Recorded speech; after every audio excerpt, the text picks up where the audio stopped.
आजचे प्रमुख उपस्थिती ज्यांची आहे ते अशोक खांडेजी, ज्ञानेश पेंढारकरजी, संकर्षण कराडेजी, प्रवीण तरडेजी, स्पृहा जोशीजी, अरविंद जगतापजी, सुरेश साखळकरजी, सुवर्ण काळेजी, सुरेश धोत्रेजी, रती देशमुखजी, संदीप देशमुखजी, संदीप जगदाळेजी, सोमनाथ तरटेजी, कमलेश विंचेजी, अर्थव कुलकर्णीजी, श्रुती भोसलेजी, दिनेश साबळेजी, विनायक परदेशीजी, प्रांजल जाधव आणि ज्यांनी आपल्याला खऱ्या अर्थाने या कार्यक्रमाच्या करता अखिल भारतीय मराठी नाट्य परिषद पिंपरी चिंचवड शाखा याकरता बोलवलं ते आपल्या सगळ्यांचे सहकारी भाऊसाहेब भोईर, सर्व माझ्या पिंपरी चिंचवड परिसरातील जमलेले प्रतिष्ठित नागरिक, पत्रकार मित्र, बंधू भगिनींनो आणि माझ्या तरुण मित्रांनो, शाखा कार्यकारिणीचे सर्व सन्माननीय सदस्य आणि सभासद. खरं तर मला बरेच दिवसापूर्वी आमच्या भाऊसाहेबांनी सांगितलं होतं की दादा अशा पद्धतीने 29व्या वर्धापन दिनाच्या निमित्तानं काही मान्यवरांचा सत्कार पुरस्कार द्यायचा आहे, सत्कार करायचा आहे आणि त्याला तुम्ही आलं पाहिजे. मी नेहमीच सांगत असतो, कारण दुपारी पण आपला एक कार्यक्रम झाला, त्या कार्यक्रमामुळं थोडासा सगळी पुन्हा मांडणी करण्याच्या करता वेळ गेला, तर जेव्हा आपलाही कार्यक्रम लाभला त्याबद्दल मी सुरुवातीलाच दिलगिरी व्यक्त करतो.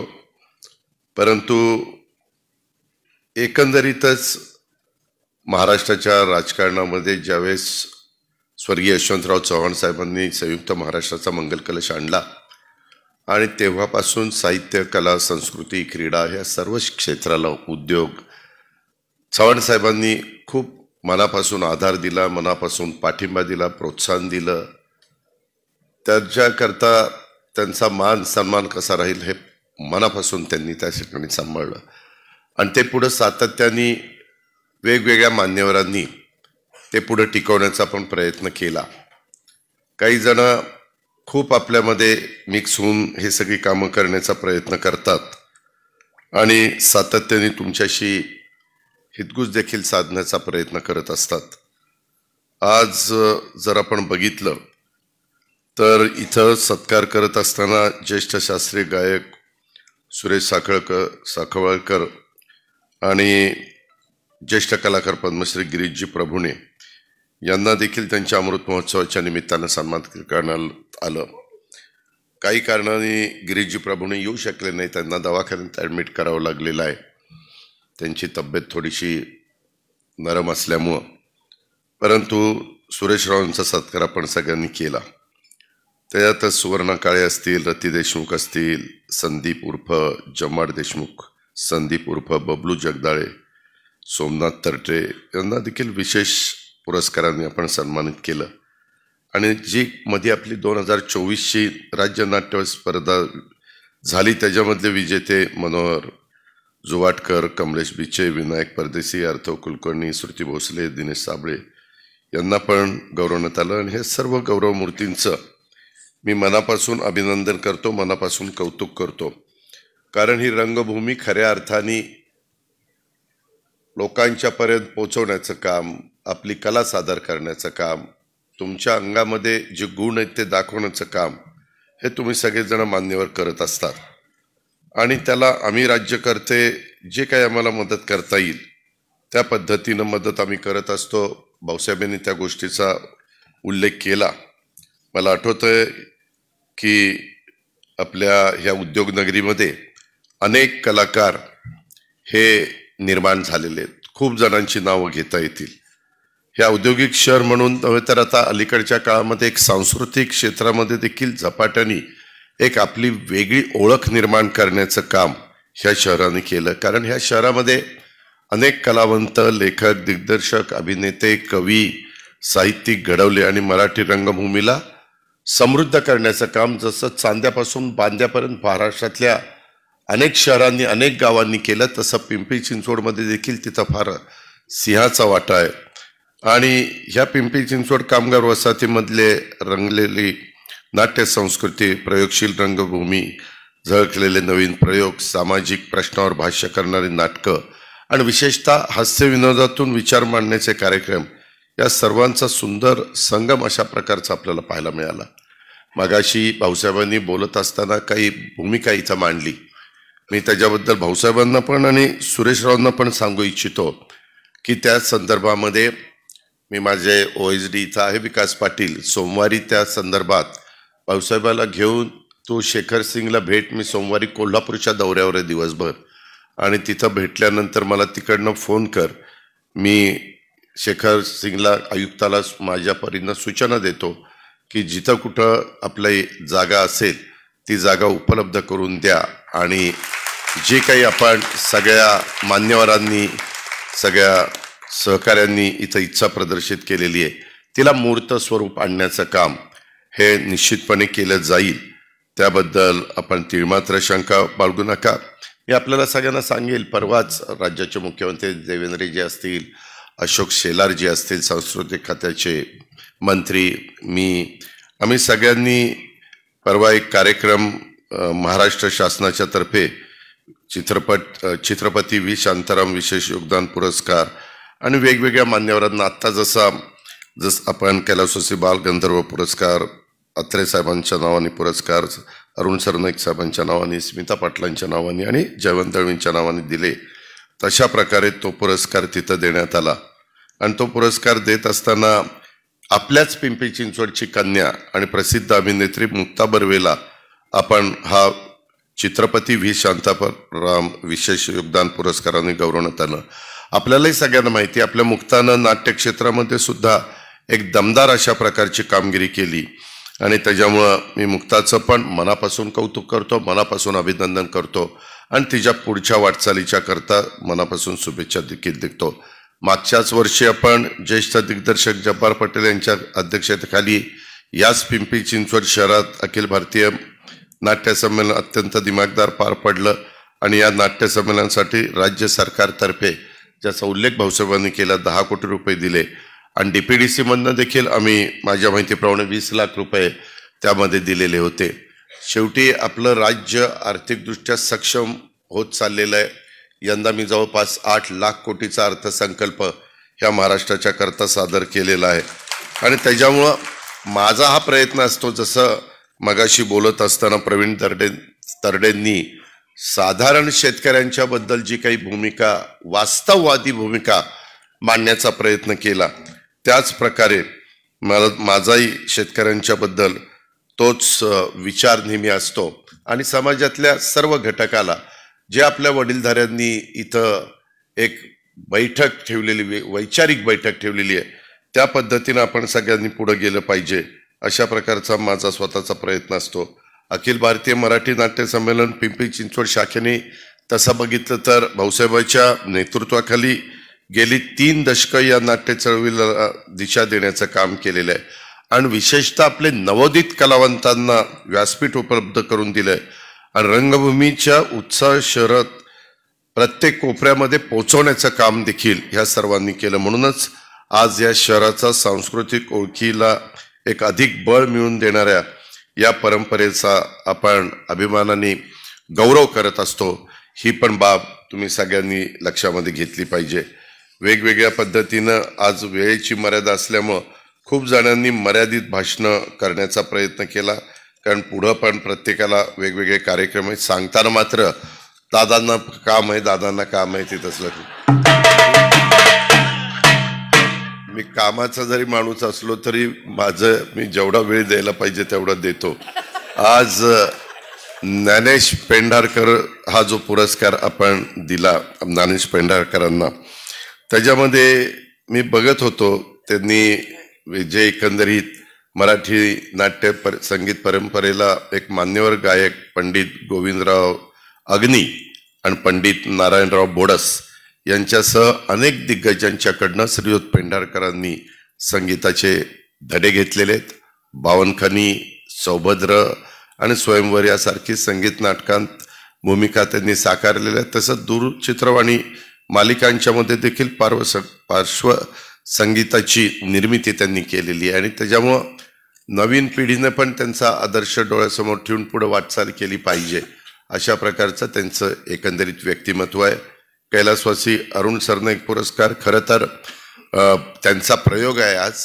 त्याच्यामुळे ते प्रवीण तरडे गेले कार्यक्रमाला. पुढच्या लेखक, दिग्दर्शक, अभिनेते अशी प्रवीण तरडे यांची ओळख. आणि त्यांनी मगाशी उल्लेख केला मुळशी पॅटर्न या चित्रपटाच्या माध्यमातून त्यांनी आमच्या मुळशीची वस्तुस्थिती महाराष्ट्राच्या समोर नव्हे तर देशाच्या समोर नव्हे तर जगाच्या समोर मांडण्याचं काम केलं. रेगे, कन्यादान, कुंकू यांच्यासारख्या लोकप्रिय मालिकांसाठी देखील त्यांनी लेखन केलेलं आपण सगळ्यांनी पाहिलंय. कोकणस्थ, सरसेनापती हंबीरराव या चित्रपटाचे दिग्दर्शन त्यांनी केलं.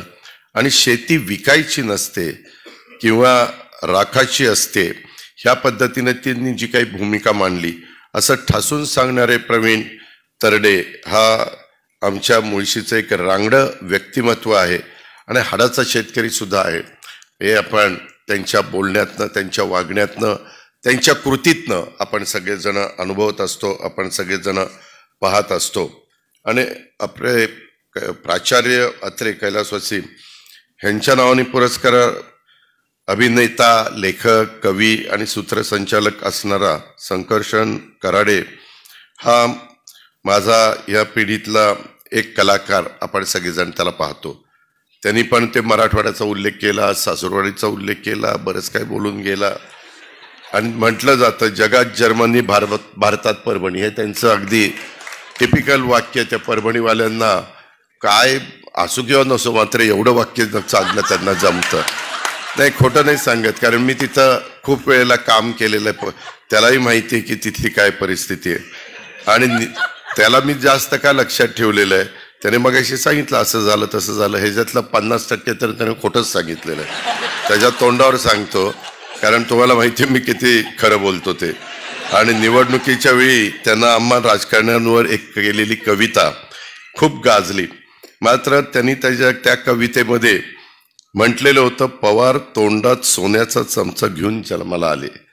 मी संकर्षणला सांगू इच्छितो की नाही, एकंदरीत त्याच्यात कोण म्हणलं होतं त्याच्या संदर्भात तू जसं सांगितलं ना मगाशी, मी न म्हणलेलं तू किती सांगितलं. माझं कामाची पद्धत असते, मी कोणाच्या वाटेला जात नाही, पण कुणी माझ्या वाटेला गेलं तर मी त्याला सोडत पण नाही. आणि हे उभा महाराष्ट्र ओळखतो, मुख्य सगळे सगळे सगळे ओळखतात.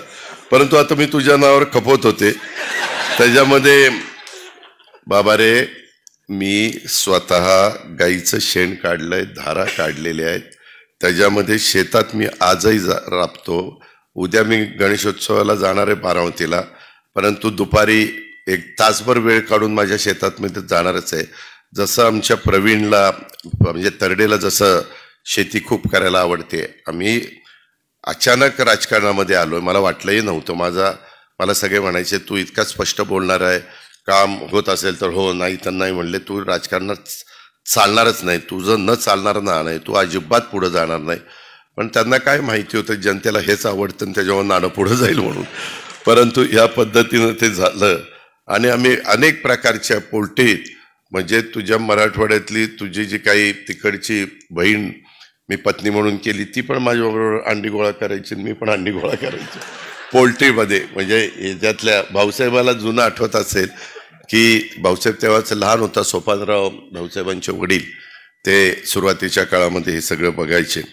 परंतु एकंदरीतच याच्यातला गमतीचा भाग सोडा, परंतु ह्यांनी सगळ्यांनी विशेषतः मराठवाड्यासारख्या मागासलेल्या भागातनं पुढं येणं आणि त्याच्यातनं आपला एक वेगळ्या प्रकारचा ठसा उमटवणं हे येड्या गावाळायचं काम नाही. त्याच्याकरता खूप मेहनत आणि कष्ट घ्यावे लागतात. आणि संकर्षण ते तू घेतलेले, त्याच्याबद्दल कोणाचं दुमत असण्याचं अजिबात काही कारण नाही.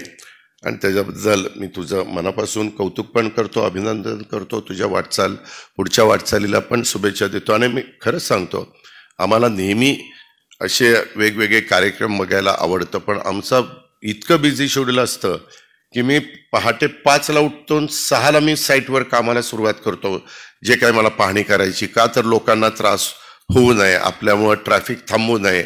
आपल्यामुळं कारण नसताना मग ट्रॅफिक थांबल्यावर लोक फार वाईट बोलतात. परवाच आम्ही तो डबल फ्लायओव्हरचं उद्घाटन करायला मुख्यमंत्र्यांनी नेमका संध्याकाळचा वेळ दिला. मी त्यांना म्हणत होतो की मी संध्याकाळी वेळ देऊ नका, पिंपरी चिंचवडकरांना माहिती आहे, पुणेकरांना माहिती आहे, मी फ्लायओव्हरची उद्घाटन असली की साधारण 6:30 किंवा 6:45ची सकाळची वेळ देतो. एक रिबीन लावायची, कापायची, गाडी घेऊन जायचं, झालं उद्घाटन. कुणाला त्रास नको, काही नको, नाही तर ट्रॅफिक जाम झालं. अलीकडच्या काळात पुणे पिंपरी चिंचवडमध्ये ट्रॅफिकची समस्या इतकी झालेली आहे की सगळे वेगवेगळे हे कलाकार असतील, वेगवेगळे क्षेत्रातले मान्यवर असतील, सगळे अक्षरशः कंटाळून जातात, वैतागून जातात. आम्ही प्रयत्न करतोय, आम्ही वेगवेगळ्या पद्धतीनं मेट्रो वाढवण्याचा प्रयत्न करतोय, त्याच्यामध्ये रिंग रोड करण्याचा प्रयत्न आमचा चाललेला आहे. वेगवेगळे रुंदीकरणाच्या करता आम्हाला वाईटपणा घ्यावा लागतोय. काही ठिकाणी आम्ही फ्लायओव्हर करतोय, काही ठिकाणी डबल फ्लायओव्हर करतोय, काही ठिकाणी नितीन गडकरींची मदत घेऊन नॅशनल हायवे तिकडनं नेण्याचा प्रयत्न करतोय. कारण प्रचंड संख्या आपली वाढतीये आणि इमारती वाढत आहेत, ह्या सगळ्या गोष्टी आहेत आणि त्याच्यामुळे तोही आमचा प्रयत्न चाललेला आहे. कैलासवासी दुर्गाबाई देशमुख पुरस्कार आज आपण स्पृहा जोशी यांना दिला. एक कवयित्री, गीतकार आणि अभिनेत्री असणारी स्पृहा सुद्धा अत्यंत संवेदनशील अशा प्रकारची कलाकार आहे.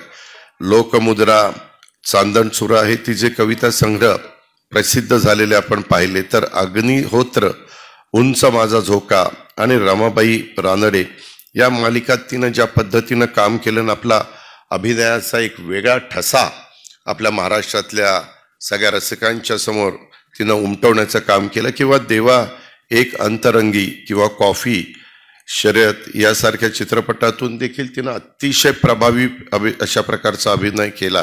किंवा गीतकार म्हणून बावरे प्रेम हे आणि सांग ना ही तिची गाणी अत्यंत लोकप्रिय अशा प्रकारची आहेत. आणि ती मगाशी म्हणाली मी दिसते का, पण तिला काय माहिती कीर्ती मोठी कोणाची असती, ज्याची मूर्ती छोटी असते त्याची कीर्ती मोठी असते. त्याच्यावर तू काही काळजी करू नको. तुझे लाल बहादूर शास्त्री असेच होते, मूर्ती लहान होती पण कीर्ती फार महान होती. तुला सांगतो आमच्या राजकारणामध्ये आता RR नाही आहे हयात, पण मी त्याला टिल्ल्या म्हणायचो, परंतु मूर्ती त्याची लहानच होती पण त्याने कीर्ती पण अतिशय चांगली. म्हणजे आज पण कुठेही ग्रामीण भागात गेल्यानंतर एक सर्वसामान्य कुटुंबामध्ये जन्माला आलेला RR पाटील साध्या म्हणजे त्यांनी दिवाळीमध्ये ते मका असते, मका भरडून ते खाल्लेली आहे आणि दिवाळी साजऱ्या केलेल्या आहे. परंतु तो राज्याचा उपमुख्यमंत्री पदापर्यंत पोहोचला. कदाचित 2004 साली आमच्या वरिष्ठांनी मुख्यमंत्रीपद घेतलं असतं तर तो किंवा आमचे भुजबळ साहेब दोघांपैकी कोणतरी मुख्यमंत्री झालं असतं. एवढी त्यांची क्षमता होती, एवढी त्यांची ताकद होती. पण ठीक आहे, सगळ्याच गोष्टी आपल्या मनासारख्या होतात असं काही नाही.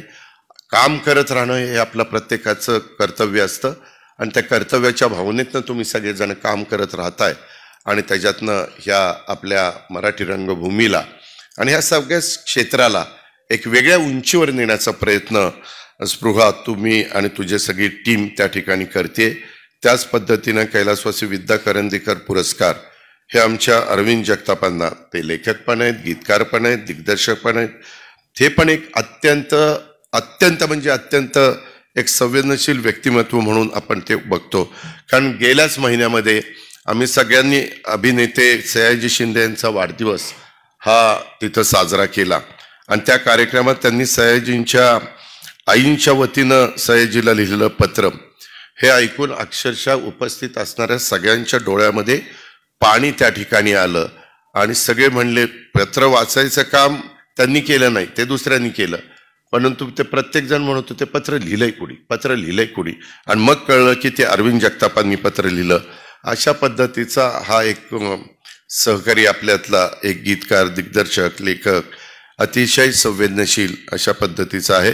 आत्ता थांबायचं नाही किंवा येरे रे पैसा किंवा ठाकरे किंवा गोष्ट छोटी डोंगरावडी या चित्रपटाचं लेखन देखील त्यांनी केलेलं आहे. आणि आत्ता पण सगळी एकंदरीत पार्श्वभूमी लक्षामध्ये घेता 2-4 शब्दातच बाबा बोलला पण सगळं काही सांगून गेला, अशा पद्धतीचे व्यक्तिमत्व आहे. आणि ह्या सगळ्यांना आज पुरस्कार मिळालेत आणि त्या कार्यक्रमाला माझ्या भाऊसाहेबांनी मला इथं उपस्थित राहण्याची संधी दिली, त्याबद्दल खरोखरीच मला समाधान आहे. मी तुम्हाला सगळ्यांना सांगेन की मी अतिशय माझ्या कामामध्ये गुंतलेला असतो, पण माझी तुम्हाला सगळ्यांना सूचना राहील, विनंती राहील की जिथं कुठं माझ्यासारख्याची तुम्हाला मदत लागेल, माझ्यासारख्याचं सहकार्य लागेल, त्यावेळेस तुम्ही हक्काने मला सांगा. तेवढ्याच हक्काने मी तुमचं सगळ्यांची मदत त्या ठिकाणी करील, अशा प्रकारची विश्वास आणि खात्री मी ह्या सर्व मान्यवरांना, सर्व कलाकारांना, सर्व सहकाऱ्यांना देतो. मराठी माणूस हा तसं बघितलं तर नाटक वेडा आहे. नाटक हा मराठी माणसाचा तसं बघितलं तर आम्ही बघतो तो श्वास आहे. त्यामुळे या क्षेत्राला मदतीचा हात देण्याचं काम आम्ही नेहमीच करत असतो आणि शक्य ती मदत करण्याची आमच्या महायुतीच्या सरकारची भूमिका आहे, आमच्या देवेंद्रजींची भूमिका आहे, एकनाथराव असतील, माझे आशिष शेलार असतील किंवा मी असेल किंवा माझे सगळे सहकारी असतील, आमची सगळ्यांचीच तशा प्रकारची भूमिका आहे. हे मी प्रामाणिकपणे आपल्याला सगळ्यांना ह्या निमित्तानं सांगतो. अखिल भारतीय मराठी नाट्य परिषदेच्या माझ्या पिंपरी चिंचवड शाखेच्या वर्धापन दिनाच्या निमित्तानं मी पुन्हा एकदा भाऊसाहेबांचं, त्याच्या सर्व टीमचं, पदाधिकाऱ्यांचं, सदस्य, नाट्य निर्माते, दिग्दर्शक, कलाकार आणि बॅकस्टेज कलाकार, आपण बॅकस्टेज कलाकारांचा फार कमी उल्लेख करत असतो, पण त्यांची पण फार महत्त्वाची भूमिका ह्या सगळ्या बाबतीमध्ये असते. त्या बॅकस्टेज कलाकारांना देखील आणि नाट्यरसिकांना पण मी मनापासून त्या ठिकाणी शुभेच्छा देतो आणि या ठिकाणी थांबतो. जय हिंद, जय महाराष्ट्र.